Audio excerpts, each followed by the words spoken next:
Welcome back, everybody. I am joined now by Sean Murray from Hello Games. No Man's Sky. Hi, dude. It's good to see you. This was crazy. Your game popped up at the very end of the press conference, and I think just kind of blew everybody away. Oh, thank you. It left a lot of impressions with people. I think there are a lot of questions. Can you give us the encapsulated version of what No Man's Sky is? The short version. The short version, and then we'll expand from there, like the crazy universe that you've made. The short version is quite difficult. It doesn't really lend itself to, the 7-second description. But it's a science fiction game. That's how I think of it in my mind. Everything else comes from that, right? So a lot of people will pick up on procedural stuff and the infinite universe and stuff like that. But as a game, like minute to minute, second to second playing it, it's sci-fi, It's the sci-fi I love, right? Which is not really the sci-fi that's in games generally. Well, sci-fi now tends to mean kind of a very high action sci-fi. Right. And it feels like you guys are going much more for that sort of, stranger in a strange world, right? Kind of walking around alone, trying to figure things out. Yeah, sci-fi for me is like the frontier, like the final frontier, to just be really cheesy, right? But the kind of unknown, like what's out there. And I think sci-fi at the moment in games, films, stuff like that, it's making a comeback, but it's generally like today's war, but just with lasers or something like that. It's just very, it's very much just almost like science fantasy. It's like future war basically, and that's not what we are. So let's talk about this just a little bit in terms of the nuts and bolts here. Okay. So this is a procedurally generated universe. Okay. Right, and everybody will be playing in the same universe. It's a random seed, but everybody shares the same random seed. Sort of like almost like a Minecraft map or something that, right? But all of these planets obey these natural laws, right? So, tell me about some of the different things that we will find when we visit these planets. Well, in terms of ecology, almost anything's possible. Right, the type of creatures that you see, we almost don't really know what's out there. The kind of environments that you might find, it's really, it's not random, it's not chaotic, but it is procedural. It's it's possible to find something unique that will really surprise me that I didn't know would exist. When we talked previously, you had said that you took certain laws of the universe of our universe into effect. So if a planet is too far or too close to the sun, there's just no life there. Right. There may be liquid, but it may not be water. Yeah. Things like that. So, even in terms of how we build it, we build these kind of simple rules. Okay, so water creates atmosphere, a certain type of atmosphere. That atmosphere and the contents of the water affects the moisture that's in the atmosphere. Then that might change the color of the sky and determine that. It'll determine the weather. It will determine what kind of life grows there. So something that's really simple can create these kind of seemingly emergent, chaotic kind of systems, right? So you build this giant universe, you have these systems, right? But we are still a player of the game. Yeah. So what are we doing as we're traveling from planet to planet? So this is a really key thing. And we have arguments about this all the time, okay? When we're choosing these rules, we're choosing gameplay always over what's scientifically true kind of thing, right? Because otherwise, it's just some kind of tech demo, right? Right. So there are key kind of gameplay elements to it.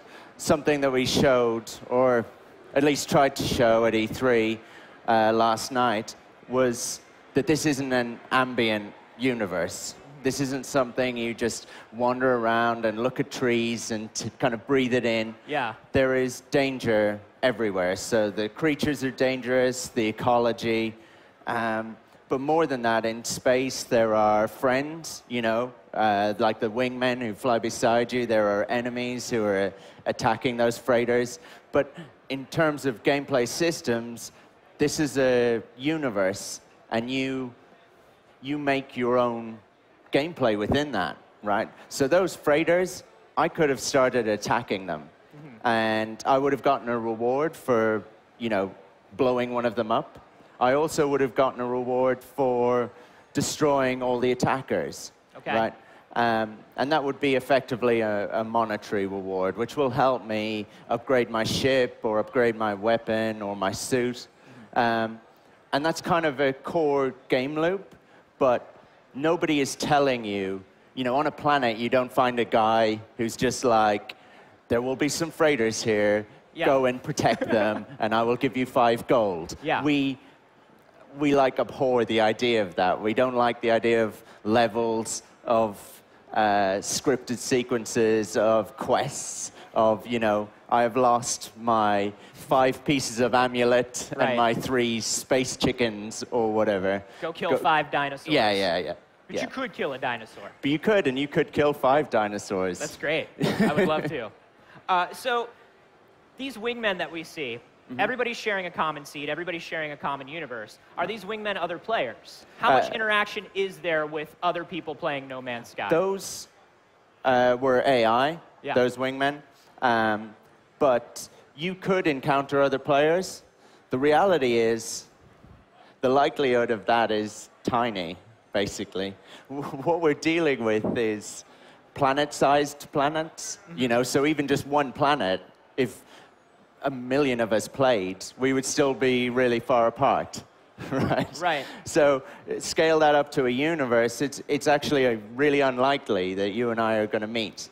There are elements where you will get crossover and interaction from other players, but that's not what this game is about. We're like, some people think it's an MMO, we're the opposite of an MMO, right? We're doing the worst thing possible. We're taking all the players who play, and we're like flinging them across the universe, just like, scattering them. I dare you to play together. Yeah. I dare you to fly your ship to your friend's ship if you can. But you can interact, and you can interact in significant ways, but that's not what's core to the game. And you were telling me one of these ways that players kind of passively interact with each other is in the trailer that you showed, if you fly onto a planet that another player has been to, it tells you who found that planet first. Right. And you see that in the gameplay we showed yesterday, that you get to discover not just planets, but like lakes, mountains, rivers, whatever, but also resource seams or space stations or certain trading routes or whatever, and you can then discover them, choose to upload them, or maybe keep that information to yourself. So you could, after you discover a planet, share that information, and then it goes on to every other player in the game's map. Yeah, and when you start off, if you were the, you know, which I hope you will be, the very first person to play, right? If you're first in, you'll bring up your map, and there will be no information. You will be able to see all the planets, all the stars, everything, and zoom right into them, but it will just say unknown. And then as more and more people play, which we kind of hope they will, that will begin to get populated. And people will be perhaps attracted to places that have been discovered. They'll think, oh, I see a trade route, I see hospitable planets over here, I'm going to go there. But some people will be kind of lone wolves, like frontiersmen, and they will say, I will go nowhere near that. Yeah. I'm going over here. Nothing has been explored over here. This is the great unknown, and people will charge towards that. So let's say I discover a planet, I'm the first guy to land on this planet with my ship, and I just tear into that hillside there. I just blow away the entire hillside of the planet. And then you see it on your star map and you come. Right. What happens to that hillside when you show up? Okay, so good question. We want persistence, but we can't have persistence of everything, right? So we have persistence of things that are significant. So if I shoot a bird, then we don't feel the need to share that with everyone. Okay? But it is saved locally. And, I don't get to walk up to the bird on the ground and it says bird killed by. Right. Okay. But that's locally stored, and that bird is dead forever on your machine, right? You've done that, you horrible person. Right. And I know you will. The dinosaurs were fine, but you're angry about make a them bird. extinct. I got it. Okay, but if you do something of significance, maybe you take out a space station or a fleet or, you know, something like that, right? Or just, you know, desecrate a planet, take away all its resources, whatever.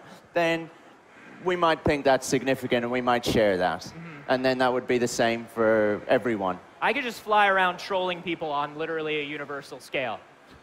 I could find, like, I could really, like, spend all my time finding all the cool stuff and then just blowing it away, right? Why does your mind always go towards trolling? I'm a terrible person, Sean. I'm a terrible person, and I feel like maybe you're giving me too much power. This is all we ever talk about. I know! And I'm into it. How can I really annoy people and make this game terrible? Tell me how to poison an ocean in your game. Instantly, all I'm thinking is, must write system to not allow Anthony to poison an ocean. So I feel like this has come quite a long way. There's no ocean poisoning system yet. No. But it's obviously come a long way since that first trailer you guys showed. Do you have a timeline for a release date for No Man's Sky?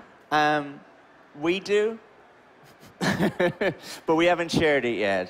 And you guys are real picky and choosy with information, in and out of the game. No, it's like we're this super small team, and we're making this ridiculously ambitious game.